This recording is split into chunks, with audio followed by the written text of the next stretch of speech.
it's interesting to kind of think about what this means kind of overall for patient A, patient B, as to what risk score we're looking at. And so this is going to become over time a more nuanced conversation, but it's important to kind of understand these are some of the risk scores that are out there.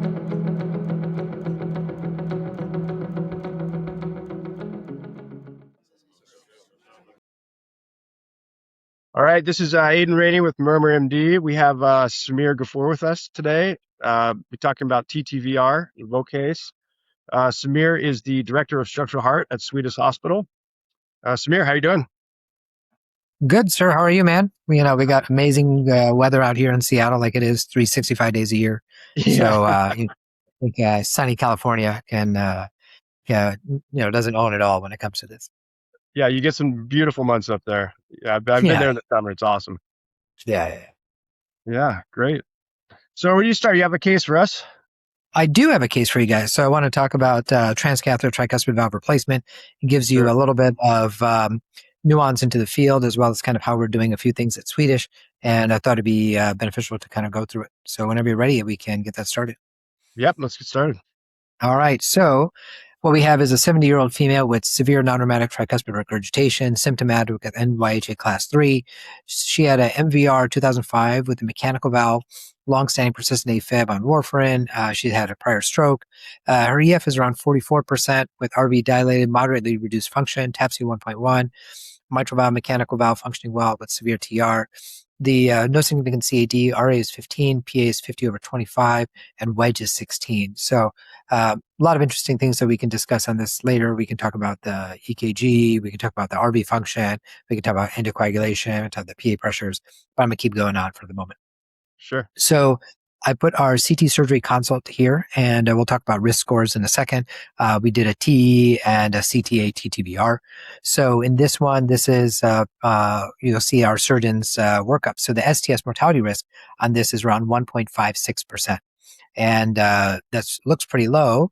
That sounds low. Functional says that sounds low, but what is, this is the new tricuspid calculator that's made by STS. But when you compare it to a couple others, right? So we have the TRI-score risk predictor. And so this includes age, NYHA functional class, right side heart failure signs, daily dose of furosemide, EGFR, elevated total bilirubin, LVF less than 60%, and then the RV dysfunction. This puts us at a predicted in-hospital mortality around 14%. Wow. If you use the IVALV score, which was published in 2024, this patient ends up with a risk score of 1.5, which is a death rehospitalization within 12 months of 11.1%, right? So, but this is undergoing TTVI. So it's interesting to kind of think about what this means kind of overall for patient A, patient B, as to what risk score we're looking at. And so this is going to become over time a more nuanced conversation, but it's important to kind of understand these are some of the risk scores that are out there. So at this point, the question is, what do you want to do next? And so surgical valve repair, we already know was discussed and was thought to be high risk. Further optimization, we know that patients that have edge-to-edge repair are getting decreased in heart failure hospitalizations. People with transcatheter valve replacement are getting decreased in mortality. This patient is symptomatic. She does need benefit. We do have 2 FDA-approved therapies available in the United States, so we went down this route of going down a procedure. Now, from a procedural standpoint, we know that edge-to-edge repair gets us about 80% or more reduction in TR at the time of the procedure. Transcatheter valve replacement gets us about 95% or higher to mild or less. And our bias over at Swedish is to go down the transcatheter valve replacement route, especially for folks that can tolerate anticoagulation. We do have to think about the pacemaker risk, and that's definitely an important conversation. All that being said, the risk is on the lower side, but still something that we want to be make sure we discuss. So as I mentioned, we had done this workup at Swedish. Let's talk about the TE measurements. And so the TE measurements we look at on the base to see how large this circumference is. And on TE, we were able to, using NPR, get around 136 on the day of the TE. When you move over to the CT, so CT looks at things in a slightly different fashion, but they were able to get a perimeter around 155. And I think one of the important points is you will see this discrepancy, and that's the reason why CT is kind of used as the gold standard for sizing compared to TEE. So in here, what you're seeing is that the annulus oversizing is around 5.9% in diastole. That's great. Basal RV oversizing is around 3%, which is also good.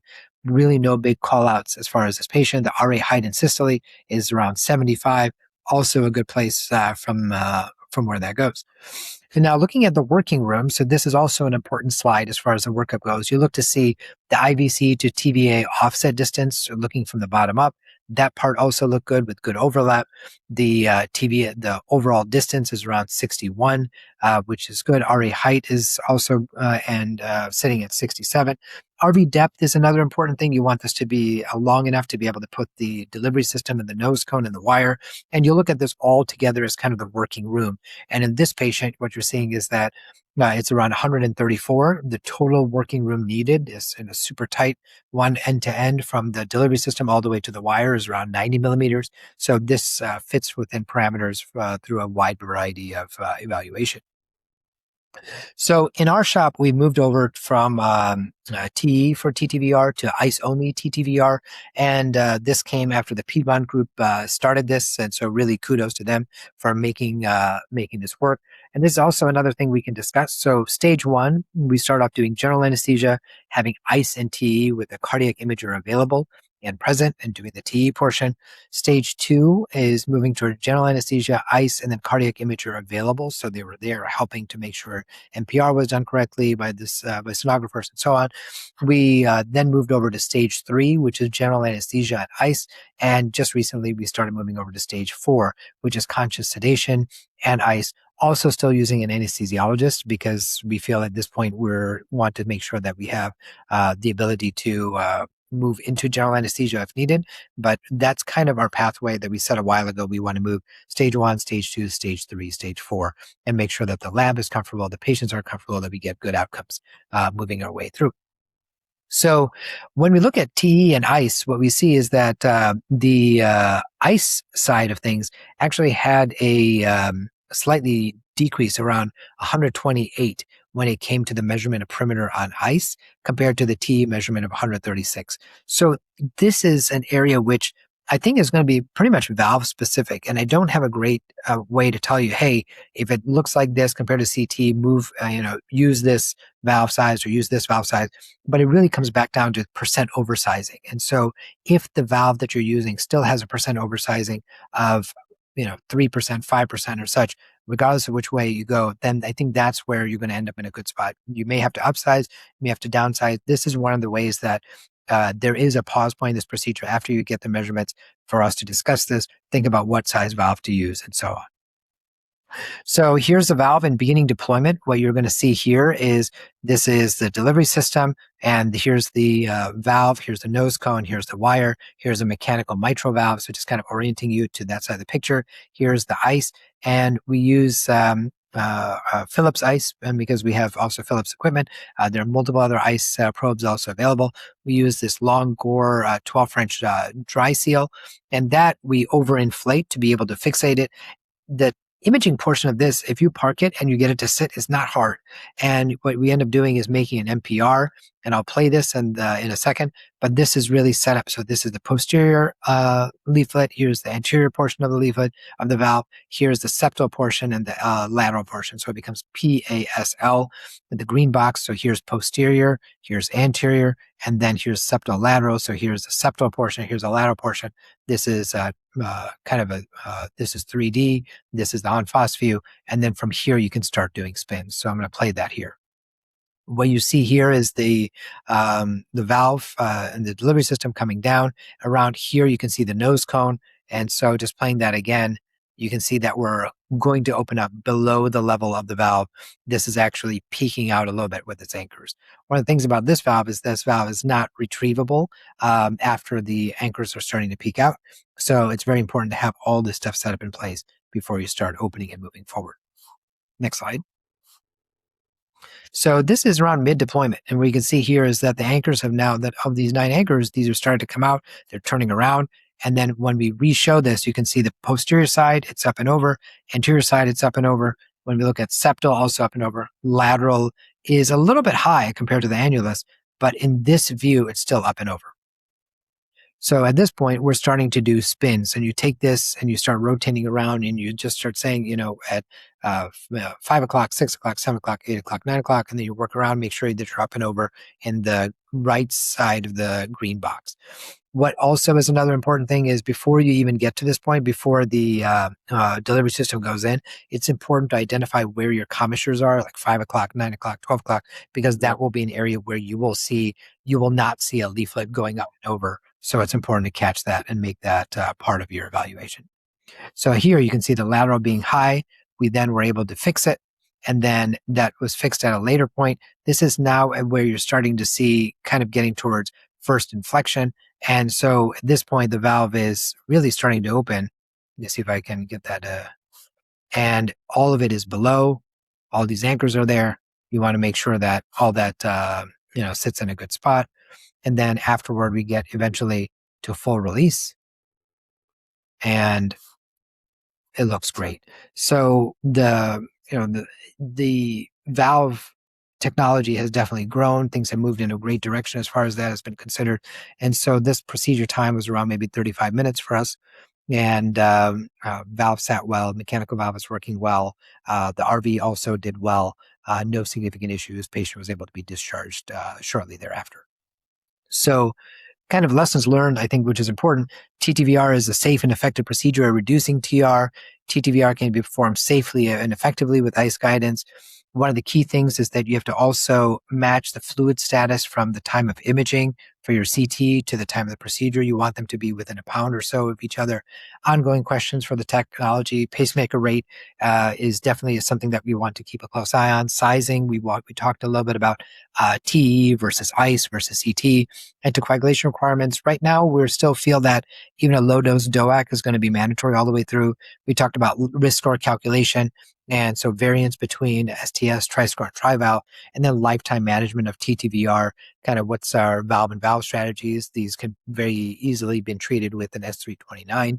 And then extraction, in case of infection. I don't think we've seen any reports of an infective endocarditis that needed extraction afterward. But, things to think about. And then lead management after TTVR when that's in place is probably its own topic, but I kept away from that for this one. All right, Samir, that's a great case. Definitely have some questions. Really interested in how you do some stuff up there in your shop. First of all, just starting at that risk score. I mean, that's not what we typically see in historical data sets for surgical. 1.5% mortality rate is not. That doesn't really seem all that accurate. Comment on that and other risk scores that you're using to kind of. Yeah. So I think this is an area which is ongoing evaluation, ongoing discussion, right? I think the STS recently put out a isolated tricuspid valve risk score calculator. And I think one of the things about it is that we know that tricuspid valve surgery on average has run an 8% mortality for isolated tricuspid valve. It does cover a wide gamut of patients. You've got your super sick elderly patient that still has bad tricuspid valve disease. You've got your young patient that has isolated tricuspid valve endocarditis, right? So there's a mix of folks within that. So people that have low MELD scores, low elective procedures that are not emergent may have even a lower mortality. On the other side of it, we do know that a lot of these patients, especially if you look at right-sided heart failure, high dose of Lasix, elevated total bilirubin, their RV dysfunction. These are the folks that struggle when you pump them through, when you put them on a heart-lung machine. And age also has a good amount to do with it. So age more than 70, NYHA heart class. So it's important when having that conversation. Yes, you can use the calculator on one side, but it's important to also have a TriScore calculator. And then there's a TriValve calculator for TTVI. Will help you also have that honest conversation with patients. Yes, there is a death rehospitalization issue that also needs to be discussed for TTVI. It's low, but definitely something worth putting on the table. Yeah, no, that's great. I think all the risk scores are super helpful. And then on workup for these guys, two things to talk about. One is the RV dysfunction this patient had. The workup you do, and are you doing a right heart cath on all these guys? This is a patient, honestly, I would probably have been very wary to do tricuspid replacement on. TAPSE 1-1, moderate RV dysfunction. Your experience, you're able to get these patients through. When do you say no to TTVR? I think we've been able to get a lot of these patients through more than what we originally thought, and that's one of the learning points for us is that RV dysfunction, unless somebody's severe RV dysfunction or severely dilated, those people are probably going to do okay. There are some patients that will not feel great. And so for those folks, they may need some dobutamine, may need some inotropes afterward. I know that at some places they were even setting them for just fixed dose inotropes for the first day post TTVR. That has not been our practice, but we have been more able to have these patients tolerate and get through it and then get on the other side. I will tell folks that, anything for tricuspid valve repair, tricuspid valve replacement, most of these are functional cases. So these patients don't, just like ventricular functional mitral regurgitation, they don't feel better immediately after you put the edge-to-edge repair devices in or TMVR devices in. It usually does take 3 to 4 weeks for them to start seeing meaningful benefit if you're doing GDMT before and GDMT afterwards. So that's an important call out to make sure that people are aware of for their programs and growing them. Yeah. No, I've kind of been leaning more towards putting these patients just on some milrinone regardless, because I've had a lot of them just kind of hover around, even the ones that were not too worried about the RV dysfunction. Do you ever leave a Swan on Exactly. these guys, recross it afterwards and put a Swan in, or? We haven't been doing that. We just, Okay. like, because we're not putting pressor support on, we're not putting Swans in them either. Sure. Great. Let's see. The other question I have for you is ICE. So for us, ICE is like the bailout. We're TE first. If we're not visualizing, really well, then we'll put in ICE. But it's interesting. It sounds like you've really gone to ICE. You've had a good experience with that as your upfront strategy. Like anything else, you take the work out of somebody else's hands and then you put it in your hands while you're also trying to do the actual valve replacement. So it does make your mental processing a little bit more involved because now you are saying, all right, let me optimize the ICE image. Thankfully, with the Gord 12 French dry seal sheath that you overinflate, as well as also the fact that we're working in the RA and the ICE sits in the RA, it's once you get your image, there's very little manipulation that you have to do to optimize your image. Sometimes you may have to just move it a little bit because the image degrades, but it's not so much of an issue that it creates a problem that you have to then stop what you're doing on the other side for minutes on end. Maybe you'll have to, pause for a second. It takes about 10, 15 seconds to fix the ICE image and then go back to what you're doing. So it's very manageable to do this. There are some folks that do this with 2 operators. We're a 1 operator shop for us for the mitrals and tricuspids. And so when that's the case, it hasn't been so much to change our workflow. Like I mentioned, our device time was around 35 minutes. Yeah, that's great. All right, Samir, that's all I have for you. Really, really great to have you on. Appreciate your insights and how you guys are managing these patients. Thank you for having me.